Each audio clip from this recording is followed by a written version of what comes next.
Assalamualaikum warahmatullahi wabarakatuh. Selamat pagi semuanya. Bagaimana nih kabarnya? Semoga semuanya dalam keadaan sehat walafiat ya, amin. Nah, pada kesempatan kali ini saya ingin menjelaskan kepada teman-teman semuanya mengenai apa sih pentingnya pajak bagi Indonesia dan juga mengenai pengertian dasar dari pajak itu sendiri. Sebelum itu, perkenalkan, nama saya Ahmad Firmansyah. Nama panggilan saya Firman. Saya adalah mahasiswa dari Politeknik Keuangan Negara STAN, jurusan pajak. Program studi Diploma 3 Pajak Alih Program angkatan tahun 2019. Kita langsung mulai ke materi yang pertama. Nah, sebenarnya pajak itu sudah diamanatkan dalam Undang-Undang Dasar negara kita, yaitu Undang-Undang Dasar 1945,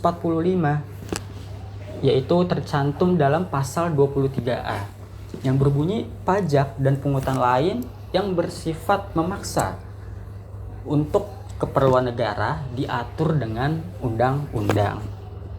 Nah, dari sini kita dapat mengetahui bahwa untuk peraturan mengenai pajak dan pungutan lain akan diatur lebih lanjut di undang-undang. Apa sih pengertian dari pajak itu? Pengertian pajak dapat dilihat di pasal 1 angka 1 Undang-Undang KUP, yaitu yang berbunyi, pajak adalah kontribusi wajib kepada negara yang terutang oleh orang pribadi atau badan yang bersifat memaksa berdasarkan undang-undang dengan tidak mendapat imbalan secara langsung dan digunakan untuk keperluan negara sebesar-besarnya kemakmuran rakyat. Dari pengertian pajak ini, kita dapat membaginya menjadi 3 aspek. Yang pertama, untuk kalimat yang digaris bawahi warna orange, ini merupakan aspek dari segi ekonomi. Kita lihat yang pertama adalah kontribusi wajib kepada negara. Nah, apa artinya? Artinya kita memberikan kontribusi kepada negara. Berupa apa? Berupa pembayaran pajak. Kemudian, tidak mendapat imbalan secara langsung. Nah, ini beda halnya dengan retribusi ya. Kalau retribusi, kita mendapatkan imbalannya secara langsung. Contohnya adalah contoh retribusi parkir. Misal kita parkir di mall, nah kita bayar parkir, kita mendapatkan langsung manfaatnya dari parkir itu sendiri. Sedangkan kalau pajak itu tidak, kita mendapat manfaatnya secara tidak langsung. Dapat berupa apa? Berupa fasilitas-fasilitas umum. Misalnya jalan yang baik, yang sudah diperbaiki, tidak berlubang, aspal gitu ya. Kemudian ada flyover jalan layang, kemudian ada pelayanan kesehatan, ada pembangunan sekolah-sekolah, dan lain sebagainya. Kemudian untuk kalimat yang berwarna biru, ini merupakan aspek dari segi hukum. Yang pertama adalah bersifat memaksa berdasarkan undang-undang. Kenapa memaksa? Karena sudah ada undang-undangnya. Karena peraturan di negara kita adalah kita harus mematuhi peraturan perundang-undangan. Apabila melanggar, maka ada sanksinya.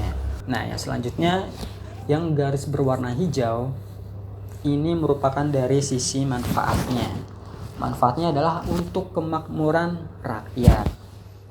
Coba bayangkan teman-teman kalau di Indonesia ini tidak ada pajak. Mungkin saja sangat sedikit sekolah-sekolah yang ada di Indonesia.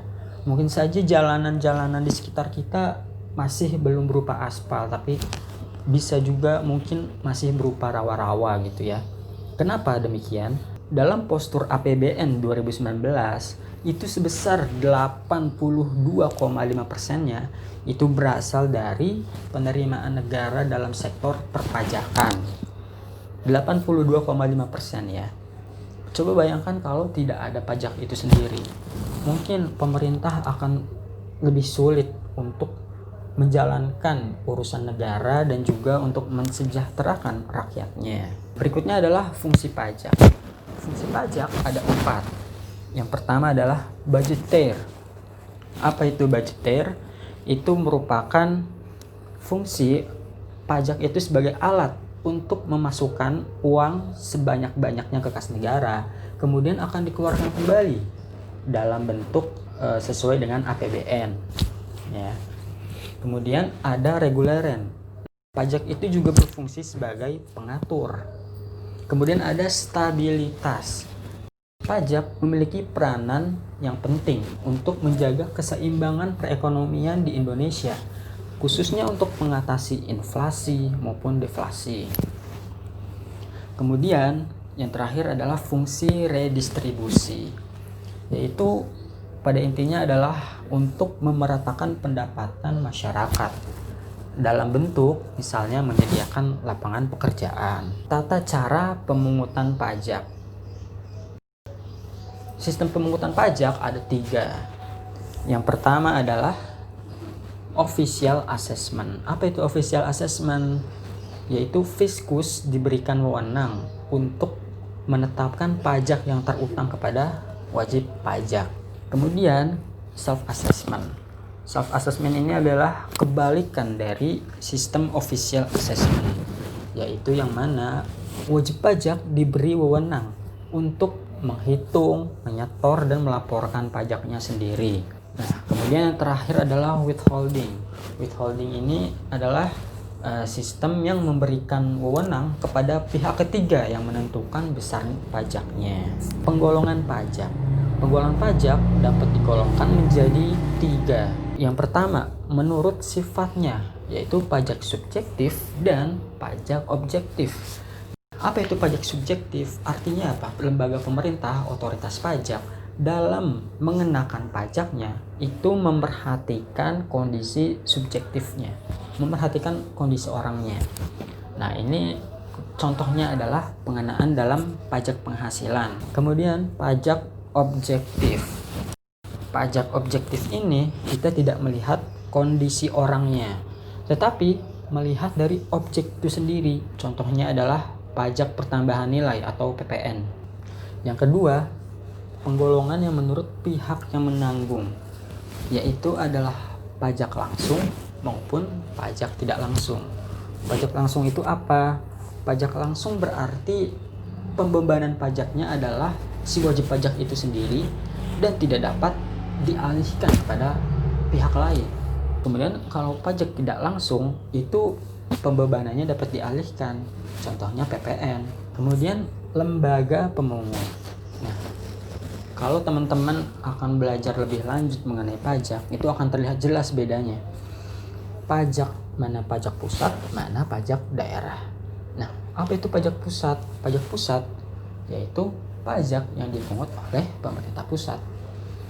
Kalau pajak daerah berarti pajak yang dipungut oleh pemerintah daerah, Pemda. Jenis tarif pajak.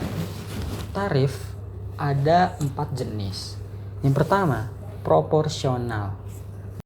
Tarif proporsional ini biasanya dinyatakan dalam bentuk persentase yang tetap, berapapun penghasilan atau jumlah nominalnya. Contohnya adalah PPN. Kemudian ada tarif tetap. Apa itu tarif tetap? Biasanya tarif tetap ini dinyatakan dalam bentuk nominalnya langsung. Contohnya apa? Bea materai. Kemudian tarif progresif. Nah, tarif progresif ini adalah apabila penghasilan semakin tinggi, maka tarifnya pun akan semakin tinggi. Contohnya adalah dalam pengenaan pajak penghasilan pasal 21 kepada orang pribadi, karyawan ya. Kemudian ada tarif degresif. Nah, ini merupakan kebalikan dari tarif progresif, yaitu apabila penghasilan semakin tinggi tetapi tarifnya malah semakin turun. Nah, selanjutnya adalah hambatan dalam pemungutan pajak. Hambatan terbagi menjadi 2. Yang pertama adalah bersifat pasif, ada juga perlawanan bersifat aktif. Nah, perlawanan bersifat pasif ini apa? Artinya masyarakat enggan untuk membayar pajak yang dipengaruhi beberapa faktor. misalnya seperti faktor intelektual dan moral masyarakat, kemudian atau peraturan perpajakan yang sulit dipahami, seperti itu. Kemudian perlawanan aktif. Apa itu? Perlawanan aktif adalah masyarakat enggan membayar pajak yang ditujukan langsung kepada pegawai pajaknya atau fiskus. Nah, hal ini terbagi lagi menjadi dua, yaitu ada tax avoidance. Tax avoidance adalah cara untuk menghindarkan atau meringankan beban pajak tanpa harus melawan peraturan perundang-undangan. Nah, biasanya hal ini wajib pajak itu menggunakan jasa konsultan pajak. Mereka akan membuat tax planning tertentu bagaimana caranya agar pajak yang dibayarkan itu lebih kecil. Kemudian ada tax evasion. Apa itu? Wajib pajak menghindar atau meringankan beban pajaknya dengan cara melawan peraturan perundang-undangan. Contohnya apa? Penggelapan pajak. Nah, hal ini yang tidak diperbolehkan ya, karena sanksinya adalah pidana. Cukup sekian pemaparan dari saya. Apabila terdapat kesalahan dalam perkataan maupun perbuatan, mohon maaf yang sebesar-besarnya. Terima kasih atas perhatiannya. Wassalamualaikum warahmatullahi wabarakatuh.